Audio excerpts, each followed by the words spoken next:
جب ہم اللہ سے دور چلے جاتے ہیں تب وہ ہمیں اذیت یا دکھ نہیں دیتا، بس ہمیں خالی کر دیتا ہے خود سے۔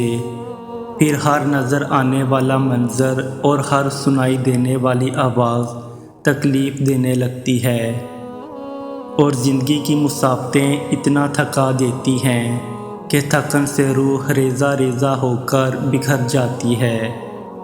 بس ہم ٹھہر جاتے ہیں، اور وہ ایسا ٹھہراؤ ہوتا ہے جب ہم جوابات تلاش نہیں کرتے، بس اللہ کے فیصلوں پر چپ چاپ سر جھکا لیتے ہیں۔ پھر ہم کسی کے بھی لوٹ آنے کا انتظار نہیں کرتے، بس اللہ کے ہمیں تھام لینے کے منتظر ہوتے ہیں۔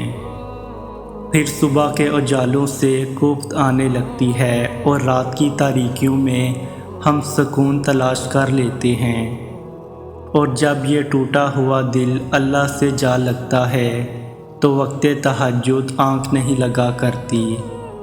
پھر تو بس اللہ سے ملاقات کی تڑپ رہتی ہے، ایسی تڑپ جس میں الجھن اور بے چینی نہیں ہوتی، اور جب زار زار بہتی ہوئی آنکھیں اس سے مدد مانگتی ہیں تو وہ اس بے جان روح کو خود سے بھر کر ہمیں خالی پن میں ایک نئی زندگی پھونک دیتا ہے۔ جب دل ٹوٹ کر تہجد کے سجدوں میں اللہ کو پا لے، وہ پھر کسی کو کھونے سے نہیں ڈرتا۔ انسان کی محبت تو کمزور کرتی ہے، لیکن اللہ کی محبت ہمیں پھر سے مضبوط بنا دیتی ہے۔ بہت نہ ڈر جو دن کی رونقوں میں کھو جائے، انہیں رات کی تنہائیوں میں مانگی گئی دعائیں واپس لے آتی ہیں۔ دوست تو کئی ملتے ہیں، لیکن اللہ سے بہترین دوست کوئی نہیں۔